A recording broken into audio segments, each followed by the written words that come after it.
சங்கீத புத்தகம் 37 சங்கீதம் 22 வசனத்தை நம்ம எல்லாரும் சேர்ந்து படிப்போம். அவரால் ஆசீர்வதிக்கப்பட்டவர்கள் பூமியை சுதந்திரித்துக் கொள்வார்கள், அவரால் சபிக்கப்பட்டவர்களோ அறுப்புண்டு போவார்கள்.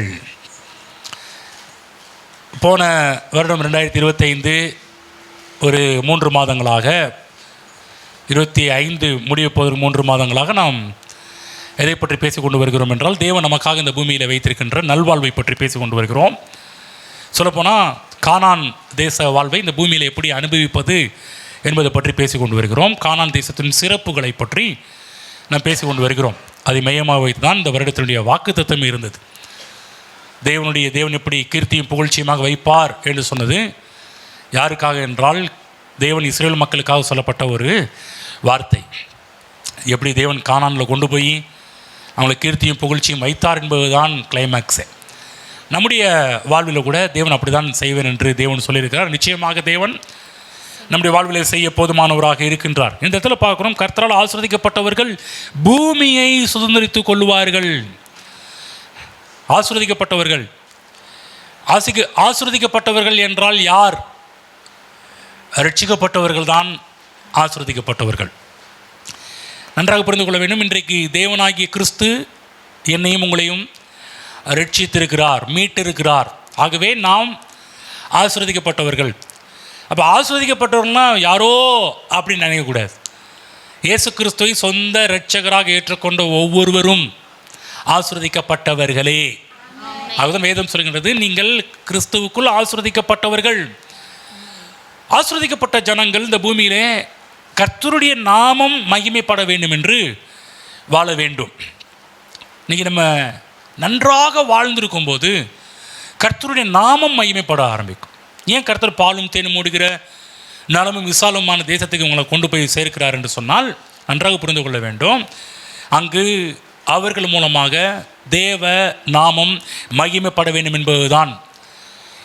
ஜனங்கள் வாழும்போது கர்த்தருடைய நாமம் மகிமைப்பட ஆரம்பிக்கும். கர்த்தருடைய ஜனங்கள் வீழும்போது, நல்லா இல்லாத போது, கஷ்டப்படும் போது, நஷ்டப்படும் போது, பிரச்சனைகளை சந்திக்கும் போது அங்கு கர்த்தருடைய நாமம் தூஷிக்கப்படுகிறது. அப்போ நன்றாக புரிந்து கொள்ளுங்கள், நம்முடைய வாழ்க்கை தேவனுடைய மகிமையோடு சம்மந்தப்படுத்தப்பட்டிருக்கிறது. வேதத்தில் பார்க்குறோம், கர்த்தர் ஏன் உங்களை ஆசீர்வதிக்கிறார் என்றால் உங்களுக்காக கிடையாது. நம்ம நினைக்கிறோம் ஏதோ நம்மளை பெருசாக காமிக்கணுன்றதுக்காக. அதெல்லாம் செகண்டரி, அதில் 2வது காரியம். முதல் நோக்கம் என்ன? கடவுள் ஏன் என்னையும் உங்களையும் ஆசீர்வதிக்கிறார் என்று சொன்னால் நன்றாக புரிந்து கொள்ள வேண்டும். ஃபஸ்ட்டு காரியம் என்னன்னா, உங்களையும் என்னையும் கர்த்தர் ஆசீர்வதிக்கிறார் என்றால் முதல் விஷயம், கர்த்தருடைய நாமம் அதன் மூலமாக மகிமைப்பட வேண்டும். அதை நன்றாக புரிந்து கொள்ள வேண்டும். இதை புரிஞ்சுக்கிட்டாலே இதில் பேலன்ஸ் கரெக்டாக போனால் நம்ம சரியாக போயிடுவோம். ஆனால் என்ன நடக்குதுன்னா, நம்ம யாருன்றதை காமிக்கிறதுக்காக கடவுள் நம்மளை ஆசீர்வதிக்கலை, அவர் யார் என்பதை காண்பிப்பதற்காக தான் கர்த்தர் நம்மை ஆசீர்வதிக்கிறார். புரிஞ்சிச்சிங்களா? இந்த பூமியில் ஏன் என்னை ரட்சித்தார், இந்த பூமியில் ஏன் என்னை உயிரோடு வைத்திருக்கிறார், இந்த பூமியில் ஏன் நான் நன்றாக வாழ வேண்டும் என்று சொன்னால் எல்லாமே நம்முடைய தேவ நாம மகிமைக்காக, என் தேவனுடைய மகிமைக்காக. எல்லாரும் சொல்லுங்கள், நான் இந்த பூமியிலே தேவ மகிமைக்காக நன்றாக வாழுவேன். ஆமென். நான் ஏன் செழிப்பை விரும்புகிறேன், நம்ம சபை ஏன் செழிப்பை போதிக்கிறது என்று சொன்னால் நன்றாக புரிந்து கொள்ள வேண்டும். சில சபைகள்லாம் செழிப்பே தப்பு, செழிப்பே அது தவறான விஷயம், செழிப்பின் பிரசங்கியார்கள்லாம் கள்ள உபதேசியார்கள்லாம் சொல்லிகிட்டு இருக்கிறாங்க.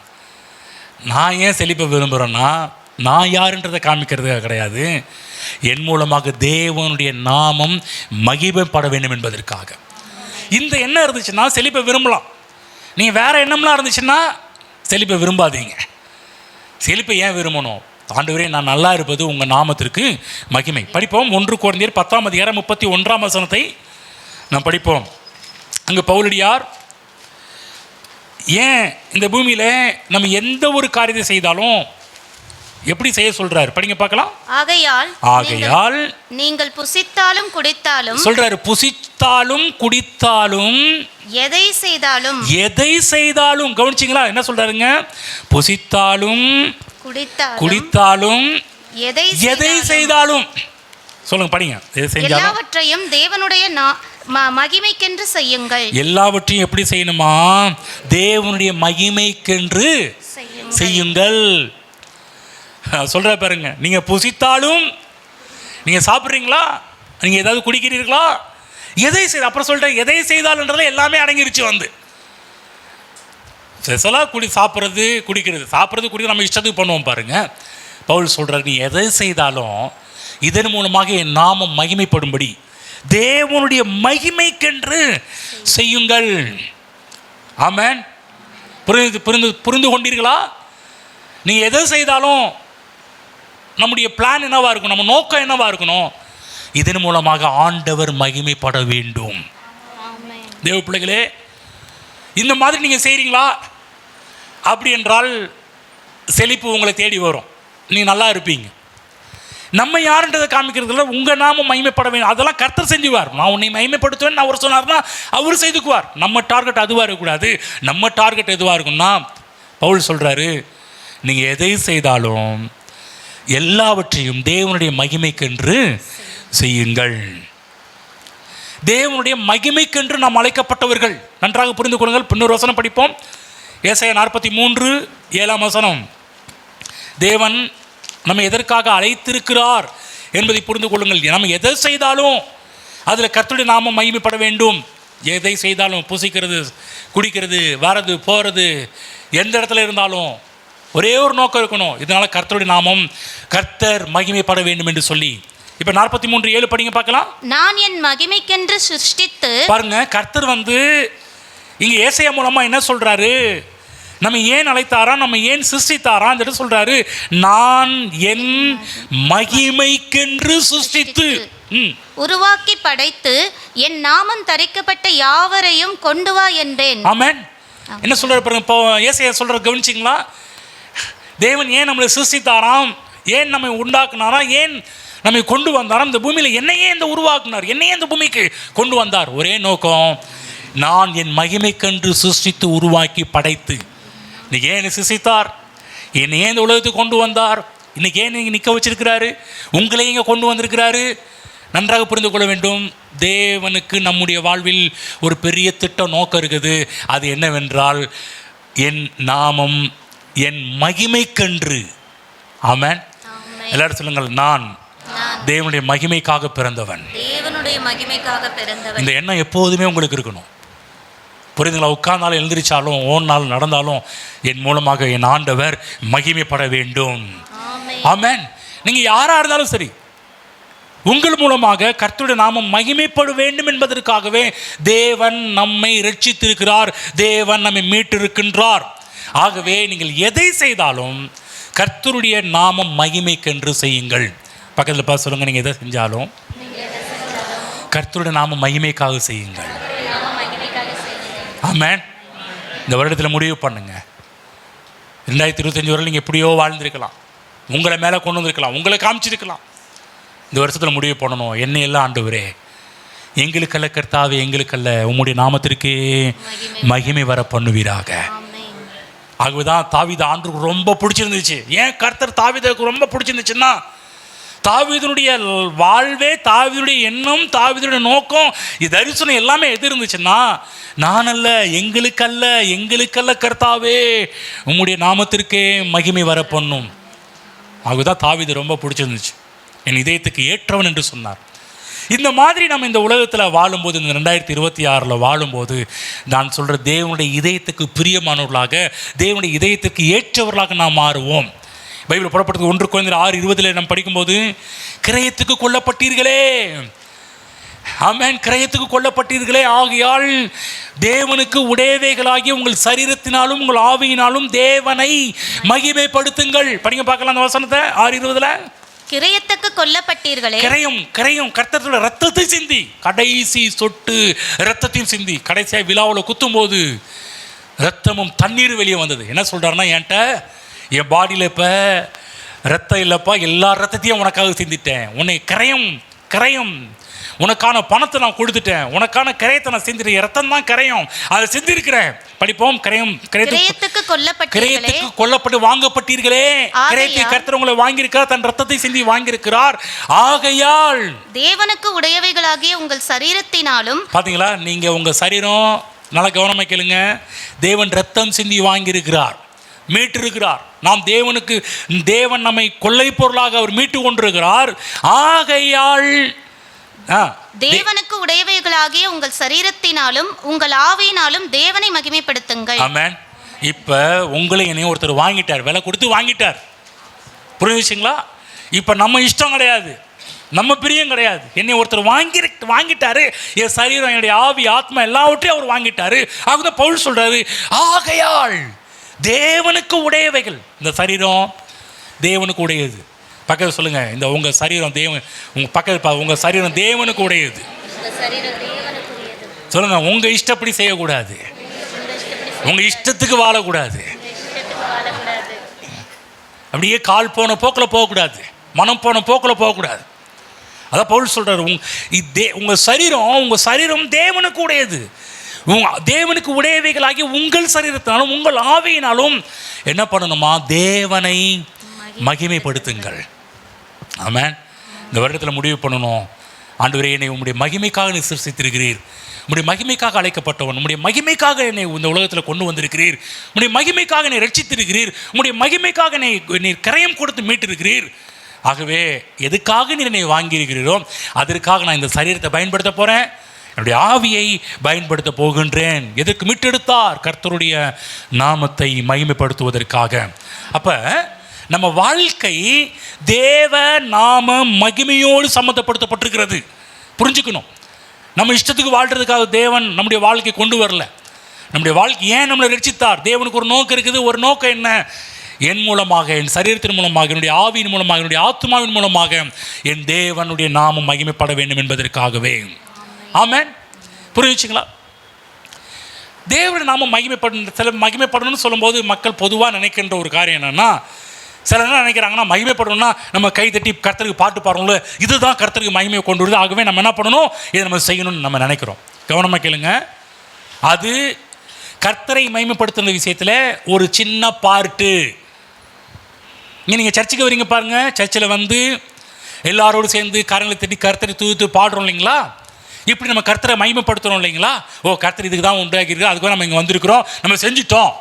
செஞ்சு முடிச்சா நம்ம வீட்டில் போய் என்ன பண்ணிடுறோம்னா, இங்கே 2 மணி நேரத்தில் இங்கே உட்காந்து நம்ம சரீரத்தினால் நம்முடைய ஆவியினால் கர்த்தரை மகிமைப்படுத்துகிறோம். வேலை முடிஞ்சிச்சு, நம்ம என்ன பண்ணிடுறோம், சர்ச்சை விட்டு வெளியே போன பிற்பாடு இந்த சரீரத்தினாலும் இந்த ஆவியினாலும் இந்த ஆத்மாவை என்ன பண்ணிடுறோம், கரைப்படுத்த ஆரம்பிச்சிடுறோம், தீட்டுப்படுத்த ஆரம்பிச்சிடுறோம். இந்த சரீரத்தில் வந்து நம்ம இஷ்டத்துக்கு வாழ ஆரம்பிச்சிடுறோம், நம்ம என்ன நினைக்கிறோமோ அப்படி வாழ ஆரம்பிச்சிடுறோம். கவனமாக கேளுங்க தேவ பிள்ளைகளே, நம்ம கர்த்தரை துதிக்கிறது, கர்த்தரை பாடுறது, கைத்தட்டி ஆராதிக்கிறது எல்லாமே வீட்டில் இந்த வீட்டு ஜெபம் பண்ணும்போதும் இப்படி கூடி நம்ம ஜெபம் பண்ணும்போதும் முடிந்து விடுகின்ற ஒன்று கிடையாது. இங்கே கர்த்தரை மகிமைப்படுத்தணும் அவ்வளோதான் என்று கிடையாது. இதெல்லாம் ஒரு சின்ன பகுதி. நல்ல விஷயங்கள் செய்ய வேண்டும், கைத்தட்டி பாடணும், கர்த்தரை ஆராதிக்கணும், கரங்களை உயர்த்தி எப்படிலாம் நம்ம கர்த்தரை ஆராதிக்கணுமோ அப்படிலாம் வேதம் சொல்லப்பட்ட பிரகாரம் கர்த்தரை ஆராதிக்க வேண்டும். ஆனால் பிரதானமாக நான் கவனமாக கேளுங்க, இப்போ நீங்கள் வரதெல்லாம் பார்த்தீங்கன்னா கர்த்தரை மகிமைப்படுத்துகிற ஒரு சின்ன நம்முடைய வாழ்க்கை ஒரு சின்ன பகுதி. ஆனால் வாழ்க்கையிலேயே நம்முடைய வாழ்க்கையின் மூலமாக மகிமைப்படுவதுதான் பிரதானமான பகுதி என்பதை புரிந்து கொள்ள வேண்டும். ஆமென். நம்முடைய வாழ்க்கையின் மூலமாக இதுதான் உங்களை வலியுறுத்தி சொல்லிக்கொள்ள விரும்புகிறேன். இங்கே வந்து இப்போ 2 மணி நேரம் வந்து கர்த்தரை துதிச்சு பாடிட்டு போகிறது, கர்த்தரை மகிமைப்படுத்த நல்லது, செய்யணும். அது செய்வதன் மூலமாக கர்த்தருடைய நாமம் மகிமைப்படுகின்றது, செய்யணும்.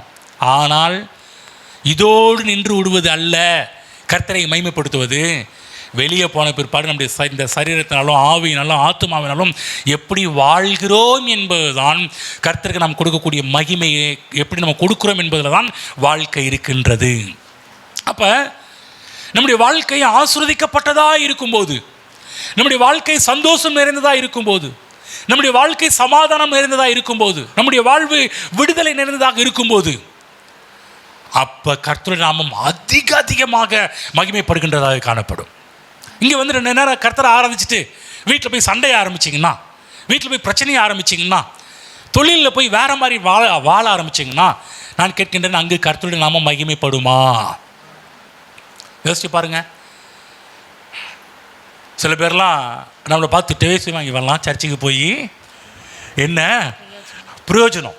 ஏங்க, இந்த வார்த்தையெல்லாம் வெளி உலகத்து மக்கள் நம்ம ஆட்களை பார்த்து சொன்னதை கேட்டிருக்கிறீர்களா?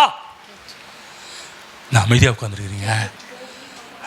பாஸ்டர் மோடம் வந்து அப்படியே ஒரு மாதிரி இருக்குதா அப்படின்றீங்களா? ஏங்க, வெளி உலகத்து மக்கள் நம்மை போன்ற சில ஆட்களை பார்த்து கேட்ட கேள்வி உங்களுக்கு காதில் கேட்டிருக்கீங்களா? கேட்டதே இல்லையா? நல்ல பிள்ளை மாரி உட்காந்துருக்கிறீங்க. சில பேர் உட்காந்துருக்கு பார்த்தா, அது போங்க பாஸ்டர், வெளி உலகத்து மக்களை விட எங்கள் வீட்லேயும் நிறைய திட்டு வாங்கியிருக்கிறேன் நான்ன்ற மாதிரி தான் நீங்கள் உட்காந்துருக்கிறீங்க. நீங்கள் எதுக்கு இவங்களை பற்றிலாம் சொல்லணும்? எங்கள் வீட்லேயே திட்டு வாங்குறேன், நீலாம் ஜெபம் என்ன ப்ரோ, நீ பைபிள் படிச்சு என்ன ப்ரோ, சர்ச்சுக்கு போய் என்ன பிரயோஜனம்? இந்த மாதிரி வெளி உலகத்து மக்களை விட எங்கள் வீட்டிலையே சொல்கிறாங்கன்ற மாதிரி உங்கள் மௌனம் எனக்கு அறிவித்து கொண்டிருக்கிறது. ஹலோ, திரும்ப சொல்கிறேன், நீங்கள் வந்து ஒரு 2 மணி நேரம் கர்த்தரை துதிச்சு மகிமைப்படுத்துறது மட்டும் இல்லை, அது செய்யணும். ஆனால் அதை விட அதிகமாக நம்முடைய வாழ்க்கையின் மூலமாக தேவனை நாம் மகிமைப்படுத்த வேண்டும். ஆமென். அது மட்டுமல்ல, கர்த்தருடைய திட்டங்களும் நோக்கங்களும் நிறைவேறும்படிக்கு தான் கர்த்தர் நம்மை இந்த பூமியிலே வைத்திருக்கிறார். இந்த பூமியில ஏன் வச்சிருக்கிறார்? ஒரே நோக்கம், அவர் நோக்கம் நிறைவேறணும். அவர் திட்டத்துக்காக. பக்கத்தில் சொல்லுங்க, உங்களை கர்த்தர் ஏங்க வச்சிருக்கிறார்னா தேவ நோக்கத்திற்காக, தேவ திட்டங்கள் நிறைவேற வேண்டும் என்பதற்காக. ஆமென். புரிஞ்சுங்களா? நீங்கள் தற்செயலாக வரவில்லை, நாம் தற்செயலாக பிறக்கவில்லை. ஏதோ கடவுளை இந்த உலகத்தில் கொண்டு வந்துட்டான்னு நினைக்காதீங்க. இங்கிற கர்த்தர் இந்த உலகத்துக்கு எல்லாரையும் கொண்டு வந்தது நோக்கம். தேவனுக்கு பெரிய திட்டங்கள், பெரிய நோக்கங்கள் இருக்குது. அதில் பெரிதான ஒரு நோக்கம் கர்த்தருடைய நாமம் மகிமைப்பட வேண்டும் என்று சொல்லி. ஆமென். நன்றாக புரிந்து கொள்ளுங்கள். இந்த பூமியிலேயே நம் மூலமாக தேவ நோக்கம், தேவ திட்டம் நிறைவேற வேண்டும் என்று தான் கர்த்தர் என்னை உங்களை ரட்சித்து மீட்டு அழைத்து கொண்டு வந்திருக்கிறார். ஆமென். தேவ ஜனங்கள் இல்லை என்றால் இந்த பூமியிலே தேவனுடைய பெரிதான திட்டங்களும் நோக்கமும் நிறைவேறாது. ஆமென். நான் சொல்ல காரியம் புரியுதா? நம்ம ரட்சிக்கப்பட்ட ஜனங்கள் இல்லை என்றால் தேவனுடைய பெரிதான திட்டங்கள் நோக்கங்கள் நிறைவேறாது. பாருங்க, நம்மை குறித்தும் நம்முடைய சந்ததிகளை குறித்தும் தேவனுக்கு பெரிய நோக்கம் இருக்குது. ஏன் கர்த்தர் என்னை கொண்டு வந்தார்? கர்த்தர் ஏன் உங்களை கொண்டு வந்தார்? கர்த்தர் ஏன் உங்களுக்கு பிள்ளைகளை கொடுத்தார்? கர்த்தர் ஏன் உங்களை இணைத்தார்? இவரோடு உங்கள் கணவரோடு ஏன் உங்களை இணைத்தார்? உங்கள் மனைவியோடு ஏன் உங்களை இணைத்தார்? கர்த்தர் ஏன் உங்களுக்கு பிள்ளைகளை கொடுத்தார்? உங்களுக்கு ஏன் பெற்றோர்களை கொடுத்துருக்கிறார்? எல்லாவற்றுக்கும் கர்த்தருக்கு நோக்கம் இருக்குது. நோக்கம் இல்லாமல் கர்த்தர் யாரோடும் இணைக்கல. நோக்கம் இல்லாமல் யாரையும் கர்த்தர் உங்கள் வீட்டில் கொடுக்கல. நோக்கம் இல்லாமல் உங்களுக்கு பிள்ளைகள் பிறக்கவில்லை. எல்லாவற்றிலும் கர்த்தருக்கு நோக்கம் இருக்கின்றது. ஆகவே இந்த பூமியிலே கர்த்தருடைய நோக்கங்களை நிறைவேற்றுகின்ற கருவிகளாக நீங்களும் நானும் இருக்கின்றோம் என்பதை மறந்துவிடக்கூடாது. ஆமென். அப்போ நம்ம இந்த பூமியில் வாழும்போது எப்படின்னா கர்த்தருடைய நோக்கம் நிறைவேற வேண்டும் என்ற ஒரு வைராக்கியத்தோடு நாம் இந்த பூமியிலே வாழ வேண்டும். அப்போ நம்ம வாழ்ந்திருக்கணும், நம்ம நல்லா இருக்கணும். ஆகவே கர்த்தர் சொன்னார், நான் உன்னைய பாலும் தேனும் ஓடுகிற நலமும் விசாலமுமான தேசத்துக்கு உன்னை கொண்டு போகிறேன்னார். இந்த பூமியிலே அந்த ஜனங்களை ஒரு பெரிய ஒரு காட்சி பொருளாக நல்லா வாழும்படி கர்த்தர் செய்தார் என்பதை புரிந்து கொள்ளுங்கள். அப்போ நல்லா புரிந்து கொள்ளணும், என் மூலமாக, என் குடும்பத்தின் மூலமாக என் கர்த்தருடைய நாமம் மகிமைப்பட வேண்டும் என்ற வைராக்கியம் உள்ளவர்களாக நீங்களும் நானும் இருக்க வேண்டும். பக்கத்தில் சொல்லுங்கள், தட்டி சொல்லுங்கள் பார்க்கலாம். ஏங்க, நீங்களும் நானும் தேவனுடைய நாமம் மகிமைக்காக இந்த உலகத்தில் வாழ வேண்டும். வைராக்கியம் நமக்கு இருக்க வேண்டும். ஆமென். ஒன்று தெரியுங்களா? கர்த்தர் வைராக்கியம் உள்ளவராக இருக்கிறாருங்க. எப்படியாவது உங்களை உயர்த்தணும், எப்படியாவது உங்களை டாப்பில் கொண்டு வரணும், எப்படியாவது உங்களை இந்த பூமியில் புகழ்ச்சியாக வைக்கணும், உங்களை கீர்த்தியாக வைக்க வேண்டும் என்று சொல்லி தேவனும் நம்முடைய வாழ்வில் வைராக்கியம் உள்ளவராக இருக்கின்றார். பாருங்க, வேத புத்தகம் முழுவதுமே பார்த்தீங்கன்னா தேவ திட்டத்துக்கு, தேவ நோக்கங்களுக்கு எதிராக எழும்பினவர்கள் கர்த்தர் அவங்கள ஒன்றுமே இல்லாமல் பண்ணியிருக்கிறார். இன்றைக்கி உங்களையும் என்னையும் தேவன் பெரிய திட்டங்கள், நோக்கங்கள் வைத்திருக்கிறார். நம்முடைய வாழ்விலே தேவ திட்டங்களை எதிர்க்க இந்த பூமியிலே எதுவும் ஒன்றும் செய்யாது என்பதை புரிந்து கொள்ளுங்கள். ஒரு புஸ்தகத்தின் நேரம் திரும்புவோம். எஸ்தர் ராஜாத்தின் புஸ்தகத்தின் நேரம் திரும்புவோம். எஸ்தர் புஸ்தகத்தின் நேரம் திரும்புவோம். அந்த எஸ்தர் புஸ்தகத்தில் ஒரு சில காரியத்தை மட்டும், இப்போ இந்த எஸ்தர் புஸ்தகத்தையே விளக்குறது கிடையாது, ஒரு சில காரியத்தை மட்டும் சொல்லி தேவ நோக்கம் எப்படி நிறைவேறினது, தடையை எப்படி கர்த்தர் ஒன்றுமில்லாமல் ஆக்கினார் என்பதை பற்றியும் இன்றைக்கி நாம் நம்முடைய ஆவியானவருடைய காலை வேளையில் நம்மோடு இடைப்பட இருக்கிற இந்த காரியத்தின் மூலமாக. எஸ்தர் புஸ்தகத்தில் பெர்சிய சாம்ராஜ்யத்தினுடைய ராஜா அகாஸ்வேரு சாதாரண ஆள் கிடையாது. இந்து தேசம் முதல் ஆரம்பிக்கும் போது இந்து தேசம் முதல் எத்தியோப்பியா தேசம் வரைக்கும் இருக்கின்ற 127 நாடுகளை அரசாண்ட அகாஸ்வேருவின் நாட்களில், கவனமாக கேளுங்க, ஒரு நாட்டு அரசாளுல கிட்டத்தட்ட 127 நாடுகளை அரசாண்டவன் தான் அகாஸ்வேரு ராஜா. சில நேரத்தில் ஒரு சின்ன மாநிலத்தை ஆள்றவங்களையே கையில் பிடிக்க முடியல. உண்மை இல்லைங்களா? ஒரு ஏரியாவை ஆள்றவங்களையே கையில் பிடிக்க முடியல. எங்கேயா போனார்? இல்லைங்க சார், கொஞ்சம் ரொம்ப பிஸிங்க, பிடிக்க முடியாதுங்க. பார்த்துறீங்களா? 127 நாடுகள் அரசானோம்னா அப்போ எப்படி இருக்கும் கொஞ்சம் யோசிச்சு பாருங்க. பெரிய ஆள், ஒரு நாட்டு இல்லை, ஏதோ நமது இந்தியாவில் இருக்க ஒரு சின்ன தமிழ்நாட்டையோ அல்ல சின்ன ஆந்திராவையோ சின்ன கேரளாவையோ சின்ன கர்நாடகத்தையோ ஆள்ற ஒரு ஆள் கிடையாது. 127 நாடுகளை அரசாண்டுகிறவன். அப்புறம் கொஞ்சம் யோசிச்சு பாருங்க, பேர்பட்ட ஒரு ஆள் என்பதை யோசிச்சு பார்க்கணும். பெரிய அரசன். ஒரு சின்ன ஒரு நாட்டில் இந்தியாவில் இருக்கிற ஒரு மாநிலத்தில் ஆள்றவங்களே நம்ம பெரிய ஆள்னு சொல்கிறோம். இப்போ 127 நாடுகளை அரசாள்றான், சாதாரண ஆள் கிடையாது. நான் சொல்கிறேன் பெரிய ஆள் தான் அவர். பெரிய ஆள்லாம் உருவத்தில் கிடையாது, எல்லா காரியத்திலும் சொல்கிறேன் பெரிய மனிதன். இப்போ இவர்கிட்ட இருக்கிற ஒரு மந்திரின்னா கொஞ்சம் யோசிச்சு பேர்பட்ட ஒரு ஆள் ஆமான் என்று சொல்லக்கூடிய ராஜாவே 124 நாடு அரசாள்றாரு. இப்போ இவ்வளோ நாடுகளை அரசாள்ற ஒருத்தருக்கு மந்திரி ஒருத்தர் ஆமான் இருக்கிறான். அவன் இவ்வளோ கெத்தாக இருப்பான் பாருங்க. நான் எவ்வளோ பெரிய ஒரு ஆள் தெரியுமா? ராஜா என்னுடைய அனுமதி இல்லாமல் ராஜா என்கிட்ட கவுன்சிலிங் பண்ணவன், ராஜா என்கிட்ட ஆலோசனை பண்ணவன், எதையும் பண்ண மாட்டேன், எதையும் செய்ய மாட்டான்ற ஒரு திமிர்லாம் யாருக்கு இருக்கும்னா மந்திரிக்கு இருக்கும். நம்ம ஊரில் சாதாரண மந்திரிகளுக்கே இருக்கும்போது 127 நாடுகள் அரசாண்ட ஒரு ராஜாவுக்கு ஒருத்தன் மந்திரியாக இருக்கிறானே, அவனுக்கு திமிர் இருக்குமா இருக்காதா? எல்லாமே இருக்குது. பைபிளில் போடப்பட்டது ஆமான் ஒரு துஷ்டன், ஆமான் ஒரு பொல்லாதவன், ஆமான் ஒரு பிசாசு மாதிரி என்று வேதத்தில் பார்க்கின்றோம். அதாவது ஒரு மனுஷன் கடவுளுக்கு இதயத்தை திறந்து கொடுத்தா தேவன் அவனுடைய உள்ளத்தில் அரசாள ஆரம்பிச்சிடுறார், உள்ள குடியிருக்க ஆரம்பிக்கிறார். அதே போல் ஒரு மனிதன் பிசாசுக்கு தன்னுடைய இடத்தை திறந்து கொடுத்தானா அவன் எப்படி மாற ஆரம்பிச்சானா பிசாசு போலவே மாற ஆரம்பிச்சிடறான். பிசாசுடைய கேரக்டர் என்ன, பிசாசுடைய குணம் என்ன? பைபிளில் போடப்பட்டிருக்குது, திருடன் திருடவும் கொல்லவும் அழிக்கவும் வருகிறான் என்று வேறு ஒன்றுக்கும் வரான். இயேசு கிறிஸ்து சொல்றார் திருடனை பற்றி, பிசாசை பற்றி சொல்றார். அவனுடைய வேலை என்ன? திருடுறது, கொல்றது, அழிக்கிறது.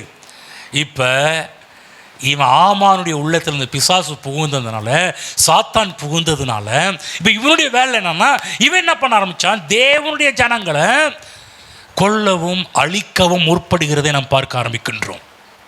ஆகவே மனிதனுடைய ஆவி இருதயம் ஒரு வீடு மாதிரி. யாருக்கு அழைப்பு கொடுக்குறோம் என்பது முக்கியம். தேவனுக்கு அழைப்பு கொடுத்தா தேவன் உங்கள் இருதயத்தை தங்கி உங்களை ஆளுகை செய்ய ஆரம்பிப்பார். அதே பிசாசுக்கு நீங்கள் அழைப்பு கொடுப்பீர்கள் என்றால் பிசாசு உங்கள் உள்ளத்தில் உட்காந்து உங்களை ஆளுகை பண்ண ஆரம்பித்துருவான். பிசாசின் வேலை என்ன? திருடுறது, அழிக்கிறது, கொல்றது. நான் சொல்கிறேன், எங்கெங்கெல்லாம் இந்த திருடுறது, அழிக்கிறது, கொல்றது வருதோ நல்லா புரிஞ்சுக்கணும், அங்கெல்லாம் கொஞ்சம் பிசாசு இறங்கி வேலை செய்து கொண்டிருக்கிறான் என்பதை புரிந்து கொள்ளுங்கள். புரிஞ்சுங்களா? எங்கெல்லாம் ஜீவன் வாழ்வு இருக்குதோ அங்கெல்லாம் தேவன் ஆளுகை செய்து கொண்டிருக்கிறார். இப்போ இவனுடைய பிளான், ஆமானுடைய பிளான் என்ன? தேவனுடைய ஜனங்களை அழிப்பதும் தேவனுடைய ஜனங்களை சாகடிப்பதும் கொள்ளுவதும் தான் இவனுடைய முதலாவது வேலையாக இருந்தது. ஏன்? தேவ ஜனங்கள் உயிரோடு இருந்தாங்கன்னா பூமியில் தேவ திட்டங்கள் நிறைவேறும். தேவ ஜனங்கள் உயிரோடு இருந்தாங்கன்னா தேவ நோக்கங்கள் நிறைவேறும். தேவ ஜனங்கள் உயிரோடு இருந்தாங்கன்னா தேவனுடைய நாமம் மகிமைப்பட ஆரம்பிக்கும். ஆகவே பிசாசு என்ன பண்ணான்? ஆமானுக்குள்ளே பூந்து அகாஸ்வேரு ராஜாட்ட ஒரு கம்ப்ளைண்ட் பண்ணுறான். என்ன கம்ப்ளைண்ட் பண்ணுறான்? 3ஆம் அதிகாரம் 8ஆம் வசனம் போங்க. 3:8 நேராக போங்க, பார்க்கலாம். நானே படிச்சிடுறேன். அப்பொழுது ஆமான் அகாஸ்வேரு ராஜாவை நோக்கி, உங்களுடைய ராஜ்யத்தின் சகல நாடுகளிலும் உள்ள ஜனங்களுக்குள்ளே ஒருவித ஜனங்கள் சிதறுண்டு பரம்பி இருக்கிறார்கள். அவர்களுடைய வழக்கங்கள் சகல ஜனங்களுடைய வழக்கத்திற்கும் விகற்பமாயிருக்கிறது. அவர்கள் ராஜாவின் சட்டங்களை கை கொள்ளுகிறதும் இல்லை. ஆகையால் அவர்களை இப்படி விட்டிருக்கிறது ராஜாவுக்கு நியாயம் இல்லை. யோசிச்சு பாருங்க, ஒரு விரோதி பிசாசு உள்ளே பூந்துட்டான். பிசாசு உள்ளே போனதுனால தேவ ஜனங்களை அவனுக்கு பிடிக்க மாட்டேன். அன்றைக்கு நேரத்தில் உங்கள் கூட இருக்கிறவங்களும் உங்களை பிடிக்க மாட்டேன்னு இல்லை, அதை பிடிக்க மாட்டேன்னுதா பிடிக்குதா? சில பேருக்கு உங்களை பிடிக்க மாட்டேன்னுது. அதில் அகாஸ்வேரின் ஆமானுடைய ஸ்பிரிட் உள்ள பிசாசு போனாலே பார்த்து சில பேருக்கு நம்ம பிடிக்க மாட்டேன்னுது. எப்படியாவது நான் அழிக்கணும், எப்படியாவது நான் ஒன்றும் இல்லாமல் ஆக்கணும், எப்படியாவது வினக்கீழ தள்ளணும். யாரை சொல்கிறான்? ஆமான் என்று சொன்னால் யாரை பேசிட்டு இருக்கிறான்னா யூதர்களை பற்றி பேசி கொண்டிருக்கிறான். அன்றைக்கி நேரத்தில் நம்ம நல்லா இருக்கிறது, மற்றவன் வேறு மாதிரி இருப்பான், நம்ம வேறு மாதிரி இருப்போம். மற்றவன் இஷ்டத்துக்கு வேலைக்கு போவான், நம்ம என்ன பண்ணுவோம்? சரியாக வேலைக்கு போவோம். அது உனக்கு பிடிக்கவே பிடிக்காது. நம்ம சீக்கிரம் போகும்போது வாங்க இருக்கிற முதலாளிக்கு பாரு, அவன் பாடுறா சீக்கிரம் வரான், நீ பாடுறா அப்படின்னு சொல்லும்போது அவனுக்கு என்ன ஆகும்? மோனே நீ சீக்கிரம் வந்து என்னையவா சொல்ல, உங்களுக்கு புரியுதா புரியுங்களா? சில நேரத்தில் நம்ம சரியாக வாழ்வோம், அவன் இஷ்டத்துக்கு வாழ்வான். நம்ம உடனே முதலாளி நம்மளை மேற்கோள் காட்டி பேச ஆரம்பிப்பார். பாரு அவன் பாரு, நம்ம நியாயமாக நடப்பான், அவன் அநியாயமாக நடப்பான், நம்ம கரெக்டாக போயிட்டு இருப்போம், தப்பாக போயிட்டு இருப்பான். இதெல்லாம் பாருங்கள், சில பேருக்கு பிடிக்கும், சில பேருக்கு பிடிக்காது. பிடிக்காதவர்கள் என்ன பண்ணுவாங்க? முதல்ல இவனை அழிக்கணும். சகோதரர் சாட்சி சொன்னார் இல்லையா, சுரேஷ் பிரதர் சாட்சி சொன்னார் இல்லையா, அந்த மாதிரி தான் அழிக்கிறதுக்கு பல செய்வனுங்க, பல திட்டங்கள்லாம் பண்ணுறது போய் இன்றைக்கும் நடக்குது. இது செய்வனை, பிள்ளி சொன்னியும், மந்திரம்லாம் இன்றைக்கும் என்ன பண்ணுறாங்க? தேவ ஜனங்களுக்கு விரோதமாக செய்து கொண்டு தான் இருக்கிறார்கள். மக்கள் செஞ்சுக்கிட்டு தான் இருக்கிறாங்க. பாருங்கள், இப்போ அகாஸ்வரிட்ட ஆமான் கம்ப்ளைண்ட் பண்ணுறான். கம்ப்ளைண்ட் பண்ண உடனே அகாஸ்வராஜா என்ன பண்ணுறாரு? 9ஆம் வசனம், ராஜாவுக்கு சம்மதியானால் அவர்களை அழிக்க வேண்டும் என்று எழுதி அனுப்ப வேண்டியது. அப்பொழுது நான் ராஜாவின் கஜானாவிலே கொண்டு வந்து செலுத்த 10,000 தாலந்து வெள்ளியை எண்ணி காரியக்காரர் கையில் கொடுப்பேன். பணம் வேறு, அதுக்காக பணத்தை கொடுக்குறான். யார் அழிக்கிறதுக்கு? தேவ ஜனங்களை, தேவ நாம மகிமைக்கென்று உருவாக்கப்பட்ட ஜனங்களை, தேவ நோக்கம் தேவ திட்டம் நிறைவேறும் என்று இருக்கின்ற ஜனங்களை அழிப்பதற்கு பிளான் பண்ணுறான். 10ஆம் வசனம், அப்பொழுது ராஜா தன் கையில் இருக்கிற தன் மோதிரத்தை கலற்றி அதை ஆகாகியனாகிய அர்மெதாத்துவின் குமாரனாகிய யூதரின் சத்ருவுமாகிய ஆமானிடத்தில் பணத்தை கொடுக்குறான். பிற்பாடு அழிக்கிறதுக்கு பாருங்கள், தன் முத்திரை மோதிரத்தையே கொடுக்குறான். எதுக்காக? அந்த யூத ஜனங்களை அழிக்கணும். தேவ திட்டத்தையும் தேவ நோக்கத்தையும் தேவ நாம மகிமைக்கென்று வாழும்படி இருக்கின்ற ஒரு கூட்டத்தை அழிப்பதற்காக மிகப்பெரிய சதி நாசங்கள் நடந்துகிட்டு இருக்குது. மோதிரத்தை கொடுக்குறான். ஏன் மோதிரத்தை கொடுக்குறான்னா, சில சட்டங்களை ஆகிட்டு முத்திரை வைக்கணும். அங்கே வந்து முத்திரை வச்சாதான் அந்த எல்லா இடத்துக்கும் போகும். இது வந்து அகாஸ்வருடைய இது, நம்ம கண்டிப்பாக செய்ய வேண்டும். அடிக்கடி ராஜாட்ட போய் கேட்க முடியாதுன்றதுக்காக ராஜா என்ன தொல்லை பண்ணக்கூடாது, முத்திரை மோதிரத்தை கலட்டி கொடுக்கக்கூடிய அளவுக்கு ராஜா ஆமானின் மீது அவ்வளோ நம்பிக்கை வைக்கிறார். ஆமானுக்கு ரொம்ப சந்தோஷம். போய் கட்டளை எழுதுகின்றான். 3ஆம் அதிகாரம் 12ஆம் வசனம் படிக்கிறேன். கவனமாக கேளுங்க, சில விஷயத்தை கவனமாக கேட்டுடுவாங்க. 1ஆம் மாதம் 13ஆம் தேதியிலே ராஜாவின் சம்பிரதிகள் அழைக்கப்பட்டார்கள். ஆமான் கற்பித்தபடியெல்லாம் ராஜாவின் தேசாதிபதிகளுக்கும் ஒவ்வொரு நாட்டின் மேல் வைக்கப்பட்டிருந்த துரைகளுக்கும் ஒவ்வொரு ஜனத்தின் பிரபுகளுக்கும் அந்தந்த நாட்டில் வழங்கும் அச்சரத்திலும் அந்தந்த ஜாதிகள் பேசும் பாஷைகளிலும் எழுதப்பட்டது. ராஜாவாகிய அகாஸ்வேருவின் பேரால் அது எழுதப்பட்டு ராஜாவின் மோதிரத்தினால் முத்திரை போடப்பட்டது. 13 படிப்போம். ஆதார் மாதமான 12ஆம் மாதம் 13ஆம் தேதி ஆகிய ஒரே நாளிலே சிறியோர் பெரியோர் குழந்தைகள் ஸ்திரீகள் ஆகிய சகல யூதரையும் அழித்து கொன்று நிர்மூலமாக்கவும் அவர்களை கொள்ளையிடவும் அஞ்சற்காரர் கையில் ராஜாவின் நாடுகளுக்கெல்லாம் கட்டளைகள் அனுப்பப்பட்டது. கவனமாக கேளுங்க, ஒரு காரியத்தை குறிப்பிட்டு மென்ஷன் பண்ண விரும்புகிற அந்த இடத்துல, ஆதார் மாதமான 12ஆம் மாதம் 13ஆம் தேதி, சொல்லப்போனால் இது எப்படி சொல்லணும்னா டிசம்பர் மாதம் 13ஆம் தேதி செக் வைக்கிறான். டிசம்பர் 13ஆம் தேதி யூதர்களில் ஒரு ஆள் இருக்கக்கூடாது, எல்லாருமே சாக வேண்டும் என்ற கட்டளை பிறப்பிக்கப்படுகின்றது. கட்டளை என்னன்னா அவங்க சாகணும். ஏன்? எதுக்காக? இவங்க செத்தாங்கன்னா தேவ நோக்கங்கள் நிறைவேறாது. இவங்க இறந்தால் தேவ திட்டங்கள் நிறைவேறாது. இவங்க செத்து போனாங்கன்னா தேவ நாமம் மகிமைப்படக்கூடாது. பிசாசுடைய பிரதான திட்டம் என்பதை புரிந்து கொள்ளுங்கள். ஆனால் பிசாசு ஒரு பெரிய முட்டா பையன். சொல்லுங்கள் பக்கத்தில், பிசாசு ரொம்ப முட்டா பையங்க. தேவன் பெரிய ஞானி, தேவன் மகா ஞானம் உள்ளவர். தேவன் எப்போதுமே பார்த்தீங்கன்னா பாருங்க, இவன் பிளான் போடுறதுக்கு முன்னாடியே அவர் முன்கூட்டியே பிளான் போடுறவர். தெரியல, முட்டா பையனுக்கு தெரியல, பிசாசுக்கு தெரியல தேவன் என்ன பிளான் பண்ணியிருக்கிறாருன்னு. கவனமாக கேளுங்க, இவன் பிளான் போடுவான்னு தெரிஞ்சு இவனுக்கு முன்னாடி எஸ்தரை பிளான் பண்ணி பேக்கப் பண்ணி அவன் ராஜாட்டே போய் உட்கார வச்சுட்டார். ஏங்க அதுக்கு முன்னாடி 2 அதிகாரம் என்ன நடந்துச்சு? தேவன் யாரை அனுப்பியிருக்கிறாரு? எஸ்தரை முன்கூட்டி அனுப்பிட்டார். அவனுக்கு தெரியல பாருங்க, ஆமானுக்கு தெரியல, இந்த ஆமானுக்கு தெரியல பிளான் என்னன்னு. இங்கே இருக்கிறது யாருன்னு அவனுக்கே புரியல, கண்ணெல்லாம் மறைச்சிட்டார். சில இதில் பிசாசின் கண்களெல்லாம் கர்த்தர் மறைச்சிடுவார். ஆமென். உங்களை அழிக்க யாராவது எலும்புன்னு நினைச்சாங்கன்னா நல்லா கவனமாக, எங்கெங்கெல்லாம் உங்களை அழிக்க, உங்களை காலியாக்க நினைக்கிறாங்களோ கர்த்தர் அதுக்கு முன்னாடி ஆட்களை செட் பண்ணி வச்சுட்டாரு உங்களை காப்பாற்றுறதுக்கு. உங்களை என்னையும் காப்பாற்றுறது கர்த்தர் அதற்கு முன்பாகவே ஆட்களை முன்கூட்டி அனுப்பி வைத்திருக்கிறார். ஆமென். நான் சொல்கிறேன், உங்களை அழிக்கும்படி பிசாசு பல திட்டங்களை போடலாம். ஆனால் ஒரு குட் நியூஸ் சொல்கிறேன், பிசாசின் திட்டங்கள் நிறைவேறாது. பக்கத்தில் சொல்லுங்க, பிசாசின் திட்டங்கள் நிறைவேறாது. ஆமென். ஆகவே சொல்லுங்க, கர்த்தருடைய திட்டங்கள் நிறைவேறும், கர்த்தருடைய நோக்கங்கள் நிறைவேறும். நீங்க என்னையும் உங்களை ஏன் ரட்சித்தாரு, ஏன் மீட்டாரு? நான் சொல்ல, தேவனுடைய கையில் நம்ம பத்திரமா இருக்கிறோம். பைபிள் புறப்பட்டிருக்குது, என் கையிலிருந்து ஒருவனும் உங்களை பறித்து கொள்ள முடியாது. நீங்களும் நானும் அவருடைய கரங்களில் இருக்கிறோம், யாரும் பறித்து கொள்ள முடியாது. நிச்சயமாகவே தேவன் ஏன் என்னை ரட்சித்தார், ஏன் என்னை மீட்டார், ஏன் கிரயத்துக்கு நாம் கொல்லப்பட்டிருக்கிறோம், என் மூலமாக அவர் மகிமைப்படணும். நான் ஒருவேளை பிசாசின் திட்டங்களால் அழிக்கப்படுவேன் என்றால் அது அவருடைய மகிமைக்கு பங்கம் விளைவிக்கும். அவருடைய நாமம் மகிமைப்படாது, அவருடைய நாமத்துக்கு தூஷணம் ஏற்பட்டுவிடும். நான் சொல்ல, கர்த்தர் ஒரு நாளும் உங்களை பிசாசின் கையில் விட்டு விட மாட்டார். ஆக வேதம் சொல்கின்றது, படிப்போம் 42 யோபு 42 2ஆம் வசனம் படிப்போம். யோபு 42:2. யோபு கடைசியில் பாருங்க, தேவனை பற்றி ஒரு பெரிய வெளிச்சம்.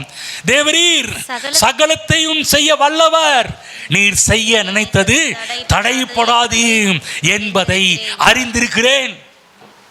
அங்கு பாருங்க, பிசாசு யோபுவை அழிக்கிறதுக்கு எவ்வளோ பிளான் பண்ணி, எவ்வளோ திட்டம் பண்ணி, எவ்வளோ பிளான் பண்ணி எல்லாத்தையும் பண்ணான். கடைசியில் பார்த்தீங்கன்னா யோபுக்கு பெரிய வெளிச்சம் கிடச்சிச்சு. என்ன வெளிச்சம்னா, தேவரீர் சகலத்தையும் செய்ய வல்லவர், நீர் செய்ய நினைத்தது தடைப்படாது. எல்லாரும் சொல்லுங்கள், தேவன் செய்ய நினைத்த காரியங்கள் தடைப்படாது, அதை யாரும் தடுத்து நிறுத்த முடியாது. ஆமென். நான் சொல்றேன், உங்க வாழ்க்கையில கூட தேவ திட்டங்கள் நிறைவேறாமல் தடுக்க சில பேர் போராடலாம். ஆனா அதில் தோல்வியை சந்திப்பது அவர்கள், ஜெயிப்பது நீங்கள். உங்க வாழ்க்கையை முன்னேற விடாதபடிக்கு உங்க ஆசீர்வாதத்திற்கு சில பேர் தடையாக இருக்கலாம். சில இடத்துல கூட வேலை செய்பவர்களாகவும் இருக்கலாம். சில இடத்துல உங்க தெருவில் குடியிருக்கிறவர்களாகவும் இருக்கலாம். சில நேரத்தில் உங்க சொந்தக்காரர்களாகவும் இருக்கலாம். சில நேரத்தில் உங்கள் நண்பர்களாகவும் இருக்கலாம். மக்கள் உங்களோடு போராடலாம், எப்படியாவது இவனை அழிக்கணும், எப்படியாவது கீழே தள்ளணும், என்னடா அது இவன் பாட்டு மேலே வந்துட்டு இருக்கிறான்னு. நான் சொல்கிறேன், உங்களை குறித்து வைத்திருக்கிற தேவ திட்டங்கள் நிறைவேறும், அதை தடுக்க முடியாது. அவதான் பாடணும், நீர் செய்ய நினைத்தது நிறைவேறும், நீர் செய்வதை தடுப்பவன் யார்? சொல்லுங்க, தேவன் செய்ய நினைத்தது நிறைவேறும், அவர் செய்வதை தடுப்பவன் யார்? ஆமென். அந்த திட்டம்லாம் நிறைவேறாது. உங்க கூட இருக்கிற பல பேர் உங்களை அழிக்கிறதுக்கு, உங்களை கீழே தள்ளுறதுக்கு, உங்களை நாசமாக்குறதுக்கு பல திட்டங்கள் போடலாம். நீ கர்த்தர் உங்களோட பேசிட்டு இருக்கிறாரு, அவைகள் நிறைவேறாது. தேவ நோக்கம் மட்டும் நிறைவேறும், தேவ திட்டங்கள் மட்டும் நிறைவேறும். நாம் ஒன்றை மனதில் வைத்துக் கொள்ள வேண்டும், ஏனெனை கர்த்தர் உயிரோடு வைத்திருக்கிறார், அவர் நாமம் மகிமைப்பட வேண்டும் என்பதற்காக. ஆமென். ஆகவே தேவ பிள்ளைகளே, உங்களை குறித்தும் உங்கள் சந்ததிகளை குறித்தும் கர்த்தருக்கு பெரிய திட்டங்கள் இருக்கிறது. சொல்லுங்க, பெரிய திட்டத்தோடு உங்களை அழைத்து கொண்டு வந்திருக்கிறார். ஆமென். நன்றாக புரிந்து கொள்ளுங்கள். சும்மா நீங்கள் வரல, தற்செயலாக வரவில்லை. நன்றாக புரிந்து, ஏதோ திடீர்னு ஏதோ கூப்பிட்டாங்க வந்தோம், அப்படி கிடையாது. தற்செயலா வரல, தற்செயலா தேவன் உங்களை கொண்டு வரவில்லை. தேவன் பெரிய நோக்கத்தோடு உங்களை இங்கு கொண்டு வந்திருக்கிறார். எஸ்தர் புஸ்தகம் 7ஆம் அதிகாரம் 10ஆம் வசனம் நேராக போவோம். எஸ்தர் 7ஆம் அதிகாரம் 10ஆம் வசனம் படிக்கின்றேன். அப்படியே ஆமான் மொர்தெகாய்க்கு ஆயத்தம் பண்ணின தூக்கு மரத்தில் ஆமானையே தூக்கி போட்டார்கள். அப்பொழுது ராஜாவின் உக்கிரம் தணிந்தது. என்ன குட் நியூஸ் தெரியுங்களா? தேவ ஜனங்களுக்கு விரோதமாக எழும்பினவன் இந்த ஆதார் மாதம் வரத்துக்கு முன்னாடியே, அந்த டேட்டு வரத்துக்கு முன்னாடியே அவன் காலி ஆகிட்டான். சில பேர் ஸ்கெட்ச் போடுவாங்க, உங்களுக்கு இவனை தூக்கிடணும், இந்த டேட்டில் தூக்கிடணும், இந்த நாள் தூக்கிடணும்னு சில பேர் ஸ்கெட்ச் போடலாம் அவங்களுக்கு. நான் சொல்கிறேன், எவன்லாம் ஸ்கெட்ச் போடுறானோ, உங்களை டேட் எவன்லாம் குறிக்கிறானோ, அந்த டேட்டுக்கு முன்னாடியே அவனே இல்லாமல் போயிடுவான். உனக்கு கவனமாக கேளுங்க, அவன் செத்துருவான்னு சொல்ல வரல. சில பேர் அதுலேயே போட்டுருக்க ஆண்டவரே, தூக்கிடுங்க கருத்தாவே, எனக்கு விரோதம் எப்படி பண்ணுறா, தூக்கிடுங்க. கவனமாக கத்த இந்த மாதிரி வேலைலாம் பண்ணுறது கிடையாது. உங்கள் சப்ஜெக்ட்லேயே இல்லாத அளவுக்கு நீங்கள் பைபிள் போட்டு நீ தேடியும் காணாதிருப்பாய். எங்கேயா போனா, எங்கப்பா போனா அவன், பார்த்தீங்களா அவனை எங்கேயாவது பார்த்தீங்களா? அதுதான் நானும் தேடுறேன், எங்கே போனேன்னு தெரியலிங்க. என்னைக்காவது ஒரு நாள் தென்படுவான் பாருங்க. அப்போ உங்களை பார்க்கும்போது அவனே தலை குனிஞ்சு போயிடுவான். உனக்கு விரோதமாக தான்ப்பா பல விஷயங்கள்லாம் செய்யலான்னு பார்த்தேன், ஆனால் நீ கும்புற சாமி உன்னைய கைவிடலை. பைபிளில் போடப்பட்டிருக்குது, உங்களோடு போராடினவர்கள் இல்பொருள் ஆவார்கள் என்று போடப்பட்டிருக்கிறது. வேதத்தில் போடப்பட்டிருக்கிறது, ஒரு வழியாய் உங்களுக்கு விரோதமாக வருகிறவர்கள் 7 வழியாய் ஓடி போவார்கள் என்று சொல்லி வேதத்தில் போடப்பட்டிருக்குது. கர்த்தர் உங்களுக்காக யுத்தங்களை செய்கிறவராக இருக்கிறார் என்று போடப்பட்டிருக்குது. வேதத்தில் போடப்பட்டு கர்த்தர் உங்கள் சார்பில் இருக்கிறார் என்று போடப்பட்டிருக்கிறது. வேதம் சொல்கின்றது, உங்கள் மீது கர்த்தருடைய கிருபை இருக்கிறது என்று போடப்பட்டிருக்கிறது. ஆகவேதான் தேவ பிள்ளைகளே, உங்களுக்கு விரோதமாய் போடப்படுகின்ற எந்த ஒரு திட்டங்களும் பலிக்காது. பக்கம் சொல்லுங்க, உங்களுக்கு விரோதமாய் போடப்படுகின்ற திட்டங்கள் ஒன்றும் பலிக்காது. ஆமென். இது ஏன் பேசிட்டு இருக்கிறோம்? இது ஆழமாக நம்முடைய மனதில் கொண்டு போய் பதிக்கணும். ஒருவேளை இவங்க பண்ணிடுவானோ, அவன் நம்ம நினைக்கிறோம், ஒருவேளை இவங்க பண்ணிடுவாங்களோ, அவங்க பண்ணிடுவாங்களோ, நம்ம உயர்வை தடுத்துருவாங்களோ, நம்மளை கீழே தள்ளிடுவாங்களோ, நம்மளை ஒன்றுமில்லாமல் ஆக்கிடுவாங்களோ. பயப்படாதீங்க. தேவ நாம மகிமைக்கென்று உங்களை சிருஷ்டித்திருக்கிறார். தேவனுக்கு பெரிதான நோக்கம், நீங்கள் உங்கள் மூலமாக தேவ நோக்கம் நிறைவேறணும், அவளை நாம் மகிமைப்பட வேண்டும் என்று கர்த்தர் விரும்புகிறார். ஆகவே ஆழமாக பதித்துக் கொள்ள வேண்டும். மனிதர்கள் போடுகின்ற திட்டங்கள் ஒன்றும் என்னுடைய வாழ்வில் பலிக்காது. நம்ம அங்கலாய்க்கக்கூடாது, அவிசுவாசமாக பேசக்கூடாது, சந்தேகப்படக்கூடாது. இன்னும் இப்படி இருக்குது, என்ன இப்படி வாழ்க்கை எப்படி யோசிக்காதீங்க.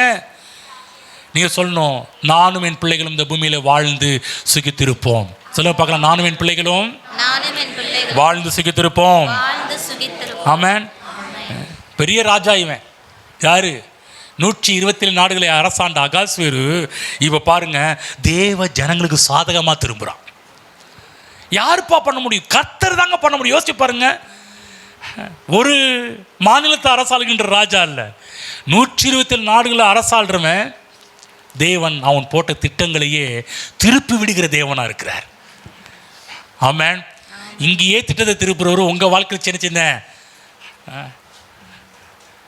வேணாம், சில வார்த்தை சொல்ல வருது, விரும்பல. சில பேர் போடுற திட்டங்கள்லாம் உங்களை ஒன்றும் செய்யாது. பாருங்க, அன்னைக்கு பாருங்க, ஆமான் கையில் அகாஸ்வேரு மோதிரத்தை கொடுத்தாரு. உன் இஷ்டத்துக்கு பண்ணு, உன் இஷ்டத்துக்கு செய்யணும்னு சொல்லி அப்போ மோதிரம் கொடுத்தார் முத்திரை போடுறதுக்கு.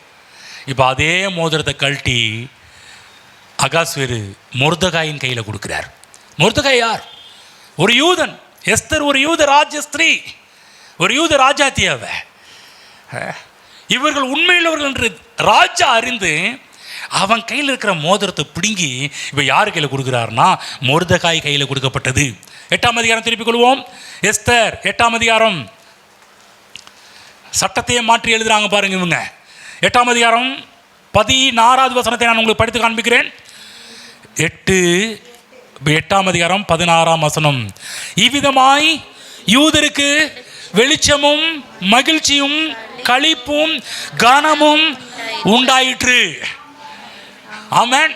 இதுக்கு முன்னாடி ஒரு இடத்துக்கு போயிட்டு வருவோம். 3:13 போயிட்டு வாங்க. ஓகே, 15. அந்த அஞ்சற்காரர் 3:15. அந்த அஞ்சற்காரர் ராஜாவின் உத்தரவினால் தீவிரமாய் புறப்பட்டு போனார்கள். அந்த கட்டளை சூசான் அரண்மனையில் பிறந்தது. ராஜாவும் ஆமானும் குடிக்கும்படி உட்கார்ந்தார்கள். சூசான் நகரம் கலங்கிற்று. கலக்கம் கலங்கி போனது இப்போ கலக்கம் இப்போ என்ன ஆயிடுச்சுன்னா, இந்த 8ஆம் அதிகாரம் 16ஆம் வசனத்தில் கலக்கம் களிப்பாக மாறினது, கலக்கம் வெளிச்சமாக மாறினது, கலக்கம் மகிழ்ச்சியாக மாறினது, கலக்கம் கனம் உண்டாகின்ற ஒன்றாக மாறுகிறது. ஆமென். முதல்ல ஆமான் போட்ட பத்திரத்தினால முத்திரையினால நாட்டில் இருக்கிற எல்லா யூத ஜனங்களுமே கலங்குனாங்க, கதறினாங்க, கண்ணீர் வெடிச்சாங்க, கூக்குரலிட்டாங்க. ஆனால் இப்போ மொர்தெகாய் மூலமாக திரும்ப எஸ்தர் ராஜாத்தின் மூலமாக முத்திரை போடப்பட்டு அனுப்பப்படுகின்றது. இப்போ என்ன நடக்குதுன்னா, இவ்விதமாக யூதருக்கு வெளிச்சமும் மகிழ்ச்சியும் களிப்பும் கனமும் உண்டாயிற்று. ஆமென். என்ன சொல்கிறாருன்னா, தேவன் அவருடைய ஜனத்தை கைவிடவே மாட்டார்.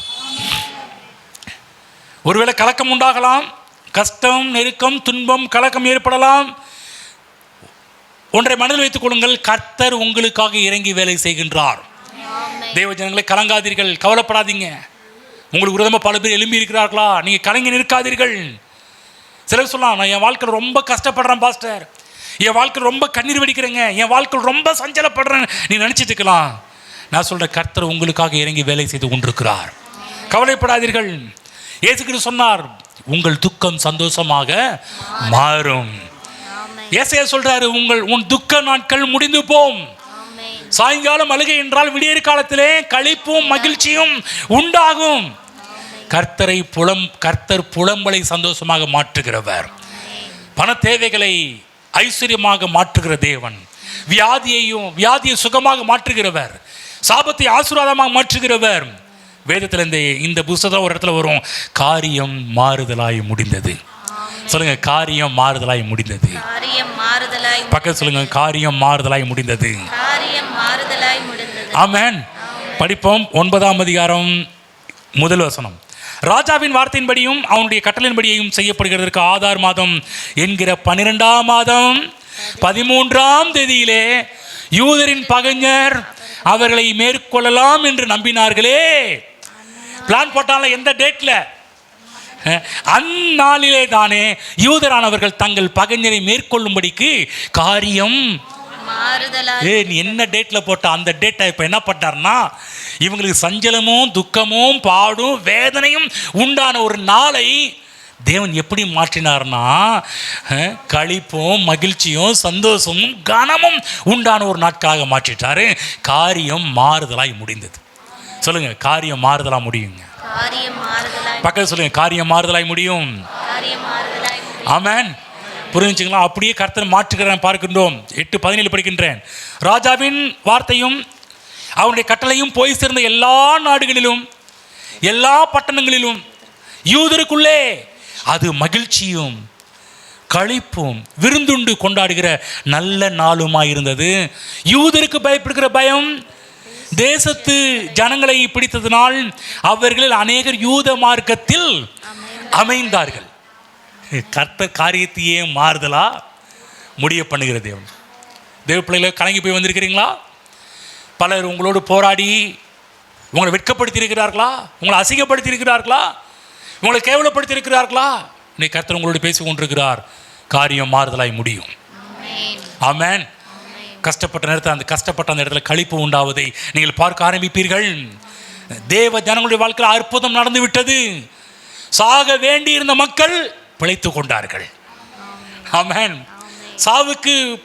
சாவு டேட்டு குறிக்கப்பட்டது. சொல்கிறாங்க இல்லையா, இப்போ செத்துருவான். சிலது டாக்டர்ஸ்க்கு டேட் குறிப்பாங்க, இந்த வியாதி முத்திருச்சு அவ்வளோதான், இந்த ரேட்டில் நீ செத்துருவ அப்படின்னு டாக்டர்ஸ்க்கு உங்களுக்கு டேட் குறிக்கலாம். நான் சொல்கிற காரியம் மாறுதலாய் முடியும். யாராவது டேட் குறிக்கிறாங்களா?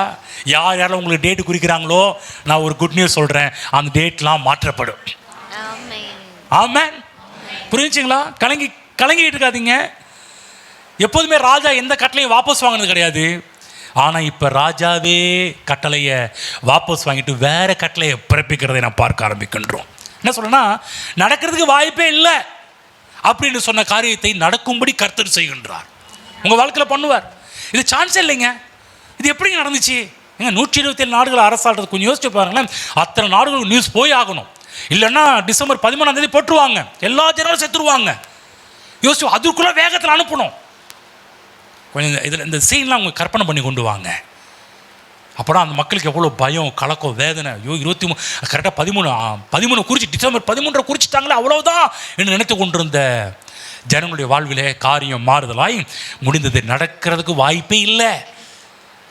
இது எப்படி நடந்துச்சு? பைபிள் சொல்லும், இது கர்த்தரால் ஆயிற்று, என் கண்களுக்கு ஆச்சரியமாக இருக்கிறது. சொல்லுங்க, கர்த்தரால் ஆகும், உங்கள் கண்களுக்கு ஆச்சரியம் உண்டாகும். நீங்க வியப்பா சொல்லுவீங்க, ஓ இது கர்த்தரால் ஆயிற்று, என் கண்களுக்கு ஆச்சரியமாய் இருக்கிறது சொல்லக்கூடிய அளவிற்கு உங்கள் வாயை நகைப்பினால் மகிழ்ச்சியினால் கர்த்தர் உங்கள் வாயை மாற்றுவார். ஆமென். கர்த்தர் உங்களை விடுதலையாக்கும் போது, கர்த்தர் உங்களை சுகமாக்கும் போது, கர்த்தர் உங்களை ஐஸ்வர்யத்தில் வைக்கும் போது, நான் சொல்றேன், யார் யாரெல்லாம் வரலன்னாங்களோ அவங்களும் உங்க பக்கம் வர ஆரம்பிச்சிருவாங்க. இந்த இடத்துல பார்க்குறோம் ஒரு குட் நியூஸ் பாருங்க. அவர்கள் அநேகர் யூத மார்க்கத்தில் அமைந்தார்கள். பிளானே மாறுது. எந்த ஜாதியை அழிக்கணும்னு நினைச்சா அதே இனத்துல வந்து சேர்றாங்க. வந்து அவர்களில் அநேகர் யூத மார்க்கத்தில் உங்க இதில் நான் சேர்ந்துடுறேன்ப்பா. நான் சொல்ல ஒரு குட் இன்னைக்கு ஒரு சொல்கிறேன். நீங்கள் சர்ச்சுக்கு வந்து வாங்க வாங்கன்னு கூப்பிட வேண்டிய அவசியமே கிடையாது. உங்கள் வாழ்க்கையில் கர்த்தர் பண்ணுற செயலெல்லாம் பார்க்கும்போது நீ கூப்பிட வேணாம், நானே வந்துடுறேன் அப்படின்னு வாங்க. நீங்கள் கிளம்பி வரீங்க, உங்களை மணி போகலாமான்னு கேட்பாங்க. என்னப்பா நானே இப்போதான் இல்லை போகலாமா? நான் சொல்ல, நீங்கள் கிளம்பி வரதுக்கு முன்னாடி என்னையை கூட்டிகிட்டு போயான்னு தொல்லை பண்ணுற அளவுக்கு தேவன் காரியத்தை மாறுதலாய் முடிப்பார். ஆமென். உங்கள் மூலமாக தேவன் நாம மகிமைப்படும் போது இதாங்க நடக்கும். நீங்கள் சுவிசேஷம் பண்ணும்போது நீங்கள் போய் யார் யாரெல்லாம் கூப்பிட்டீங்க, இப்போ நான் சொல்கிறேன், உங்கள் வாழ்க்கையில் கர்த்தர் செய்கின்ற அற்புதங்களை பார்க்கும்போது இனிமேல் நடக்கிற விஷயம் பார்த்தீங்கன்னா யாரையும் கெஞ்ச வேண்டிய அவசியம் வராது.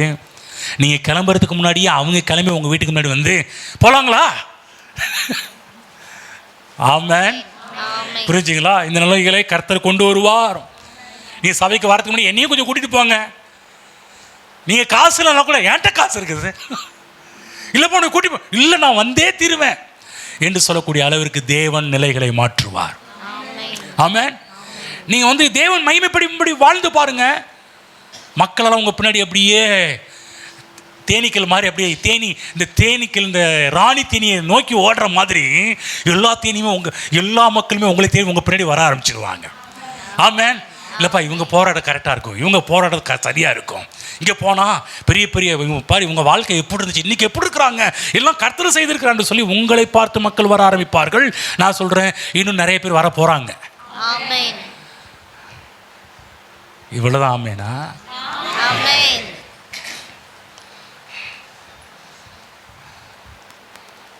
இடமே பார்த்த இப்பயே இடம் பத்தல,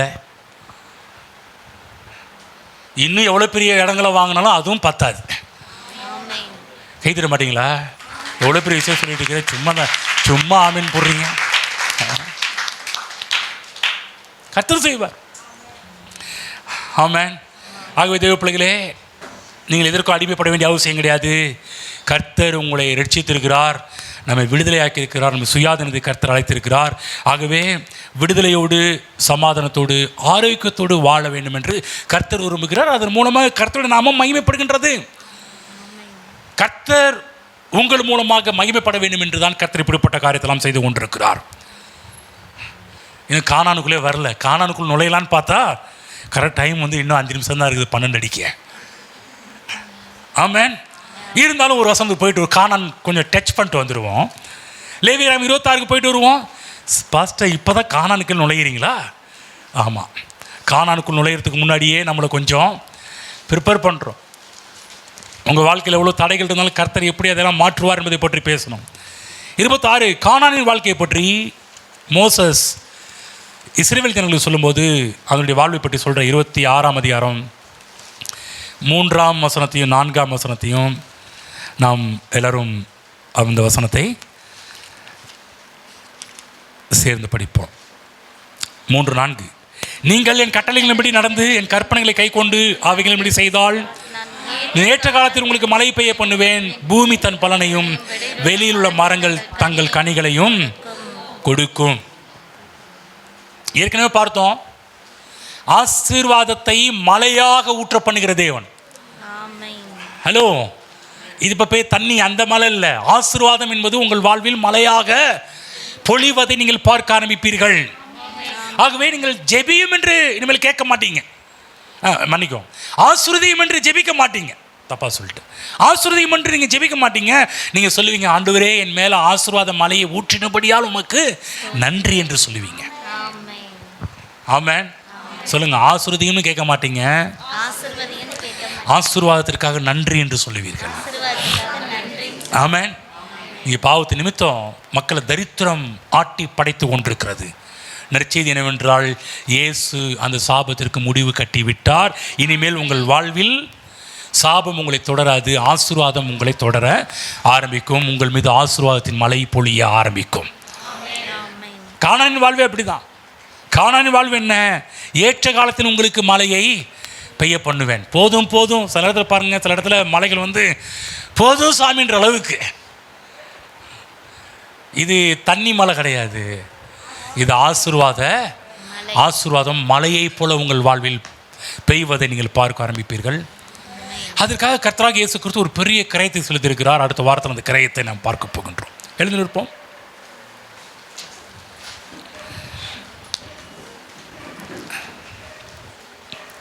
இன்றைக்கு புரிந்து கொள்ளுங்கள், என்னையும் உங்களையும் கர்த்தர் அழைத்தது நோக்கம் என் மூலமாக உங்கள் மூலமாக கர்த்தருடைய நாமம் மகிமைப்படும் வேண்டும் என்பதற்காக.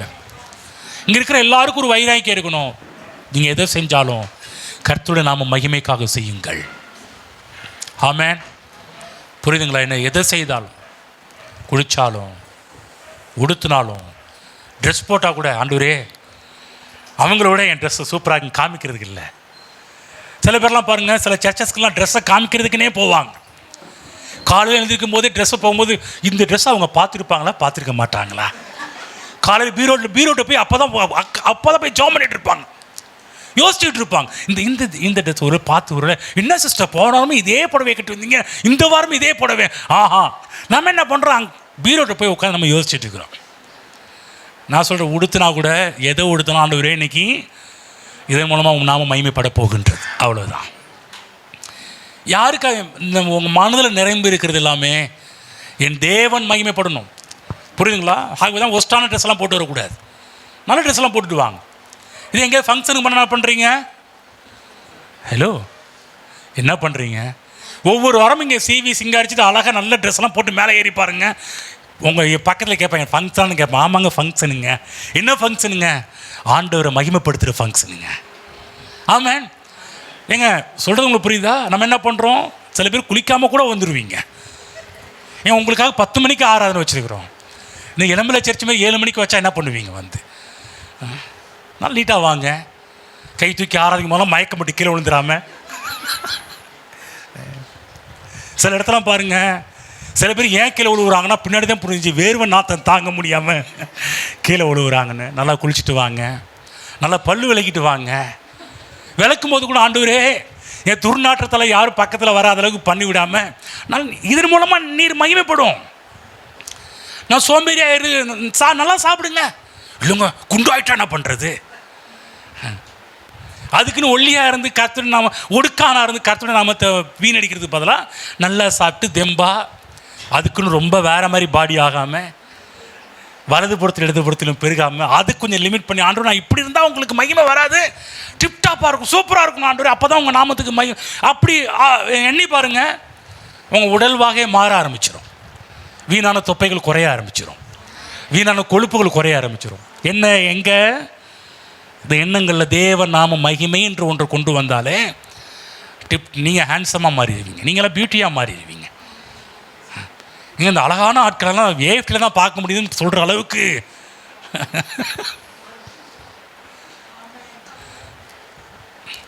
ஒரே ஒரு நோக்கம். என்ன நோக்கம்? புரியுதுங்களா? எதை செஞ்சாலும் இதனால், அதாவது திரும்ப சொல்கிறேன், உங்களை காண்பிப்பதற்காக எதுவும் செய்யக்கூடாது. நம்மளை நிறைய நேரத்தில் பாருங்கள், நம்மளை காமிக்கிறதுக்காக தான் நடந்துகிட்டு இருக்குது. நம்மளை அப்படி பண்ணாதீங்க. தேவ நாம மகிமைக்காக எதை செய்தாலும் தேவ நாம மகிமைக்காக செய்யுங்க. உங்கள் வாழ்வில் தேவ நாம மகிமைக்கு தடையாக இருக்கின்ற எதையும் தேவன் இல்பொருளாக்கி விடுவார். உங்கள் வாழ்வில் இல்லாத அளவுக்கு செய்து விடுவார். அதற்கு எண்ணி கர்த்தரை நாம் மகிமைப்படுத்துவோம். ஸ்தோத்திரம் பிதாவே, நன்றி செலுத்துகிறோம். இன்றைக்கு எங்களோட பேசினபடியே நன்றி செலுத்துகிறோம். உங்கள் கண்களை திறந்ததற்கு நன்றி செலுத்துகிறோம். இதுவரை நாங்கள் எப்படியோ வாழ்ந்துட்டோம் ஆண்டவரே, இதுவரை எங்களை காண்பிப்பதற்காக வாழ்ந்துட்டோம். எங்களை மன்னியும் ஆண்டவரே. இனிமேல் அப்படி அல்ல, உங்கள் நாம மகிமைக்காக வாழப்போகிறோம் ஆண்டவரே. ஓ, இந்த ஜனத்தை எனக்கென்று சிருஷ்டித்தேன், இவர்கள் என் துதியை சொல்லி வருவார்கள், என் மகிமையை காண்பார்கள். என் மகிமைக்கென்று சிருஷ்டித்த, உருவாக்கின, படைத்த என் ஜனங்களை கொண்டு வா என்று சொல்வேன் என்று சொல்லப்பட்டது போல இன்றைக்கு கொண்டு வந்திருக்கிறதற்காக ஸ்தோத்திரம். நம்முடைய பிள்ளைகள் தங்கள் வாழ்வின் மூலமாக உண்மை மகிமைப்படுத்தட்டும். இந்த பூமியில் நம்முடைய பிள்ளைகள் வாழ்ந்திருக்கட்டும். ஒருவேளை இன்றைக்கு கஷ்டத்தில் இருக்கலாம் ஆண்டவரே, நம்முடைய பிள்ளைகள் வறுமையில் இருக்கலாம், ஏழ்மையில் இருக்கலாம். ஆண்டவரே, இந்த வசனத்தை மனதில் பதித்துக் கொள்ளட்டும். ஆண்டவரே, நான் ஏழ்மையில் இருந்தால் உம்முடைய நாமம் மகிமைப்படுத்தப்படாது, நான் நன்றாக இருந்தால் மட்டுமே உம்முடைய நாமம் மகிமைப்பட வேண்டும் என்று சொல்லி அதற்காக இந்த பூமியில் நன்றாக வாழட்டும். ஆண்டவரே, நல்ல சாப்பாடை சாப்பிடட்டும் கர்த்தாவே, நல்ல துணிமணிகளை உடுத்தட்டும் கர்த்தாவே, நல்ல வீட்டில் குடியிருக்கட்டும் கர்த்தாவே, உம்முடைய பிள்ளைகளுடைய விருப்பங்கள் எல்லாமே நாம மகிமைக்கு ஏதுவாக நிறைவேறட்டும் கர்த்தாவே. ஹல்லேலூயா. இப்பொழுது இருக்கிற பார்க்கலாம் 1000 மடங்கு அதிகமாக முடியும் உங்கள் பிதாக்களின் தேவனாய கர்த்தர் சொல்லியபடியே ஆசீர்வதிப்பார் என்று சொன்னீரே. இவைகள் எல்லாமே உம்முடைய நாம மகிமைக்காக நடக்கட்டும் என்று ஆசீர்வதிக்கிறேன் தகப்பனே. உம்முடைய பிள்ளைகளை பார்க்கும் போதெல்லாம் நீர் மகிமைப்படுவீராக தகப்பனே.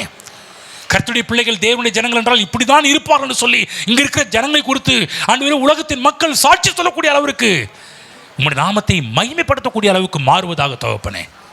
பெரிய அற்புதங்களை கர்த்தர் செய்வதற்கு நன்றி செலுத்துகிறோம். இயேசு கிறிஸ்துவின் நாமத்தில் பிதாவே, ஆமென்.